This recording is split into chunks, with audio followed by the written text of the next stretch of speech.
Hi friends, అందరికీ శుభ మధ్యాహ్నం అండి. భోజనం చేశారు అందరూ? నేనైతే చేసేసాను ఫ్రెండ్స్. మన ఆయిల్ అయితే రెడీ అయిపోయింది. మొన్న చేసాం కదా ఒకరోజు, ఇంకా ఓవర్ నైట్ అంతా కూడా మనం ఆయిల్ ప్రిపేర్ చేసి దానిలోనే ఉంచాలి. అప్పుడే మంచిగా మనం వేసిన ఇంగ్రీడియంట్స్ కూడా మంచిగా ఆయిల్లో కుక్ అయ్యి మంచి స్ట్రక్చర్, స్మెల్, కలర్ మంచిగా వచ్చింది. 1 డే వరకు అట్లానే ఉంచాలన్నమాట. మేము చేసిన రోజు అలాగే ఉంచి నెక్స్ట్ డే మార్నింగ్ అయితే మొత్తం ఆయిల్ బాటిల్స్లోకి పోసేసుకొని ప్యాకింగ్ చేసి అప్పుడు తీసుకెళ్ళి వేస్తాము.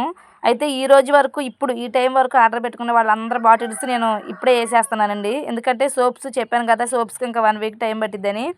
సోప్స్తో పాటు ఆయిల్ ఆర్డర్ పెట్టుకున్న వాళ్ళకి కూడా ఆగిపోయింది ఆర్డర్. 1 వీక్లో పంపిస్తా. ఓన్లీ ఆయిల్ ఆర్డర్ పెట్టుకున్న వాళ్ళకి ఈ రోజు వరకు కూడా మొత్తం వేసేసి ఇప్పుడే బావకి ఇచ్చి పంపిస్తున్నా. నాకేంచో కొంచెం హెడేక్ ఉందని నేనైతే రానని చెప్పాను డిటీడీసీకి నూజివీడు బావాలుగా. బండి మీద వెళ్ళి చేయలేనని చెప్తే అడ్రస్ అంతా రాసి ప్యాక్ చేసి ఇస్తే బావ అయితే తీసుకుని వెళ్ళారు వేయడానికి. ఇప్పుడే బాటిల్స్లోకి పోసేసి అట్ట బాక్సులు అన్నీ రెడీ చేసుకొని ఇప్పుడే తీసుకెళ్లారు. కానీ డిటీడీసీ దగ్గరికి వెళ్ళిన తర్వాత కూడా చాలా ఇది ఉంటుందండి బాబు. అసలు అక్కడికి వెళ్ళి అందరికీ ఆన్లైన్ చేపియాలి. వాళ్ళ పిన్ కోడ్లు కొంతమంది కలవు.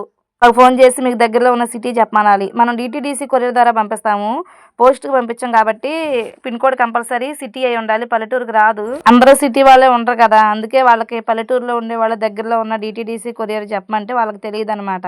దాన్ని కూడా నేను క్లారిటీగా కనుక్కొని చెప్పాలి. అందుకే అక్కడికి వెళ్ళిన తర్వాత కూడా బాగా టైం పట్టిద్ది. ఇప్పుడు మళ్ళీ చెప్తున్నా, మనం డిటీడీసీ కొరియర్ ద్వారా పంపిస్తాము. పల్లెటూరు అయితే దగ్గరలో ఉన్న సిటీ చెప్పాలి, పిన్ కోడ్ పెట్టాలి, మీ పేరు, ఊరు, అంతే. ఇంతవరకు అడ్రస్ ఇస్తే ఆయిల్ అయితే పంపించేస్తా. ఓకేనా అండి? బాయ్ బాయ్ అందరికీ.